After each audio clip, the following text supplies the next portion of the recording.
शेखावत जी, अभिनंदन है आपका न्यूज 18 पर। सबसे पहले तो आपको शारदीय नवरात्रों की बहुत बहुत शुभकामनाएं। और कल प्रधानमंत्री ने देश के नाम एक संबोधन दिया और उस संबोधन में प्रधानमंत्री ने जो जीएसटी 2.0 है उसको एक उत्सव के रूप में, अंग्रेजी में जिसे कहते हैं एक फेस्टिवल के रूप में बनाने का अनुरोध किया समूचे देश से। How big is this? देखिए, शारदीय नवरात्र की बहुत सारी शुभकामनाएं आपको और आपके सभी दर्शकों को, यहाँ उपस्थित सभी श्रोताओं को। लंच के बाद में पॉलिटिकल सेशन रखना मुझे लगता है सबसे अच्छा था, क्योंकि लंच के बाद में किसी कॉन्फ्रेंस में मंच पर बैठने वाले लोगों की दोहरी चुनौती होती है।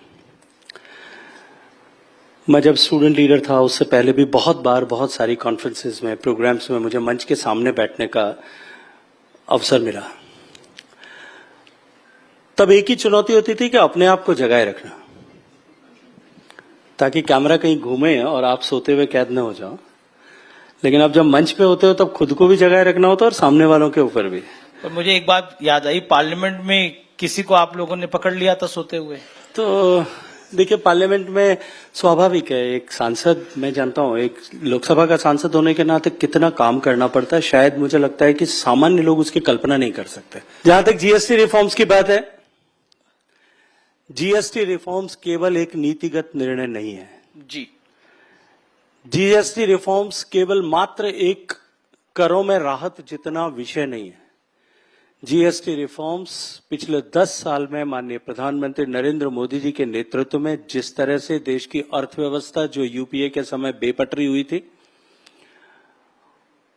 उनके लोन देने की कल्चर के चलते हुए जिस तरह से हमारे बैंक बर्बादी के कगार पर थे, पॉलिसी पैरालिसिस के चलते हुए जिस तरह से भारत की अर्थव्यवस्था को फ्रेजाइल 5 इकोनॉमीज में खड़ा किया गया था, वहां से लाकर के आज भारत कड़े और बड़े फैसलों के आधार पर, लोकहित और देश हित में लिए गए निर्णयों के आधार पर आज जिस मुकाम पर आकर के खड़ा हुआ है, जब देश चौथी बड़ी अर्थव्यवस्था बना है, 4 साल से लगातार दुनिया की सबसे तेजी से बढ़ती हुई अर्थव्यवस्था है, देश का कर संचय का बेस जो है ब्रॉडन होकर के 2.5-3 गुना बढ़ गया है।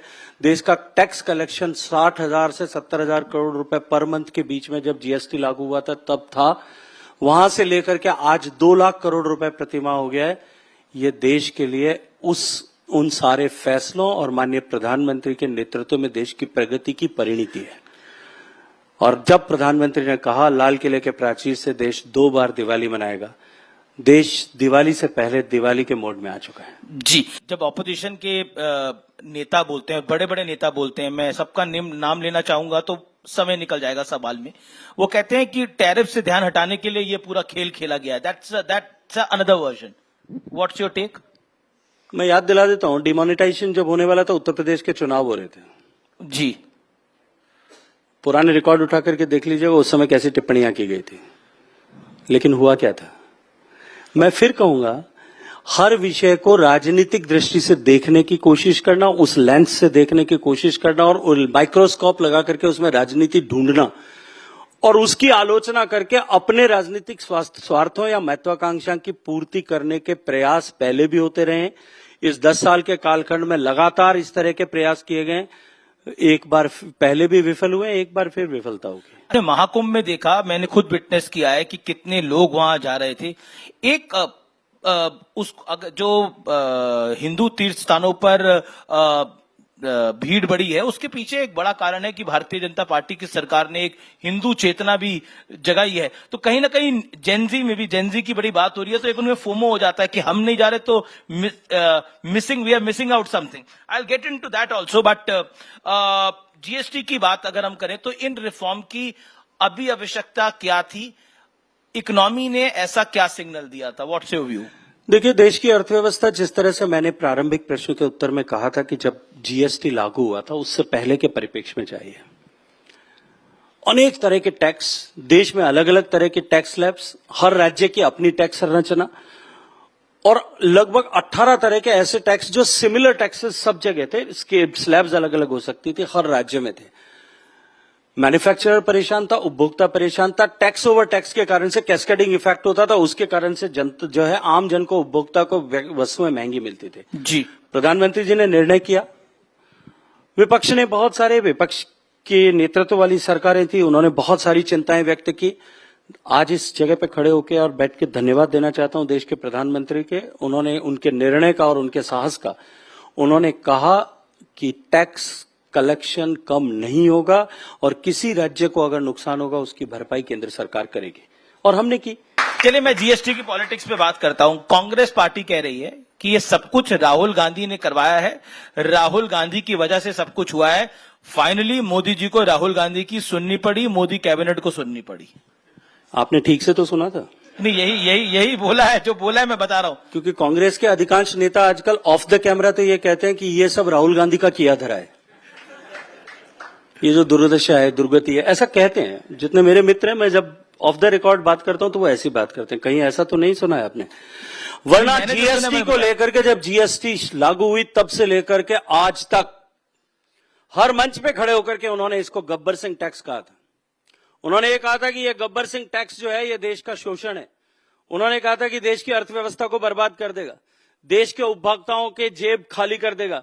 उन्होंने ये कहा था कि जब कभी भी हमारी सरकार बनेगी, उनको भी पता है कि नहीं बनेगी, लेकिन जब कभी भी बनेगी तो हम इसको समाप्त कर देंगे। अब जब देश की जनता दिवाली मना रही है, खुशियों के चरम पर है, तब अपनी खीज मिटाने के लिए वो राहुल गांधी जी को श्रेय देने का कोशिश कर रहे हैं। देखिए वैसे तो सोर्स बताना चाहिए, लेकिन मैं सोर्स बता देता हूं। जयराम रमेश लिखते हैं, ही राइट्स कि हमने जुलाई 2017 से ही जीएसटी 2.0 की मांग कर दी थी। ये लोकसभा चुनाव 2024 के लिए हमारे न्याय पत्र का में भी प्रमुख वादा था। आज उसी वादे को निभाया गया है। आप 2024 के उनके पॉलिटिकल भाषण हर मंच के उठा करके देख लीजिए। उन्होंने कहा था कि हमारी सरकार बनेगी, हम जीएसटी खत्म कर देंगे। जो खत्म करने की बात थी वो राहत की चाव के ऊपर क्रेडिट लेने की कोशिश कैसे कर सकते हैं? कांग्रेस अध्यक्ष मल्लिकार्जुन खड़गे कहते हैं 900 चूहे खाके बिल्ली हज को चली। आज ही सुबह का है। अमीश भाई, मल्लिकार्जुन खड़गे साहब के पास में गांधी परिवार की तारीफ करने के अलावा या उनको हर चीज का क्रेडिट देने के अलावा उनके पास में और है भी क्या? कांग्रेस के अध्यक्ष हैं वो, तो तभी तो उनके पास में और कुछ नहीं है इसके अतिरिक्त। तो आप कह रहे हैं उनकी अपनी कोई क्षमता ताकत नहीं है? ये आप मुझे मत पूछिए, मैं पूछ रहा हूं आपसे। देश के 140 करोड़ लोगों से नींद में से उठा करके पूछोगे, वो भी बता देंगे, चाहे वो किसी भी पॉलिटिकल आइडियोलॉजी का होगा। जी, लेकिन उन्होंने क्या कहा, सरकार ने कांग्रेस के सरल और कुशल जीएसटी की बजाय अलग अलग 9 स्लैब से वसूली करके गब्बर सिंह टैक्स लगाया था।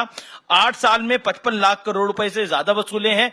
अब फाइनली इन्होंने बात मानी है, वो भी यही लिख रहे हैं। मैं आपसे एक बात पूछना चाहता हूं आपके दर्शकों के सामने भी, किस 2017 से लेकर 2025 तक सारे टैक्स को एक साथ इकट्ठा करके जी एक जीएसटी लागू किया गया था 2017 में।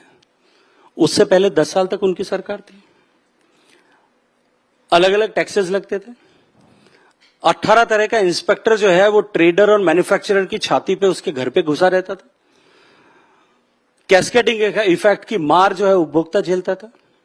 जिन लोगों ने 10 साल तक सरकार में ये सब जनता को दंश दिया था, वो उस सुधार पर टिप्पणी करने का अधिकार कहां से प्राप्त करते हैं? और देश की जनता ने इसको देखा है। लोकतंत्र में देखिए सबसे बड़ा पैमाना क्या होता है? चुनाव होता है।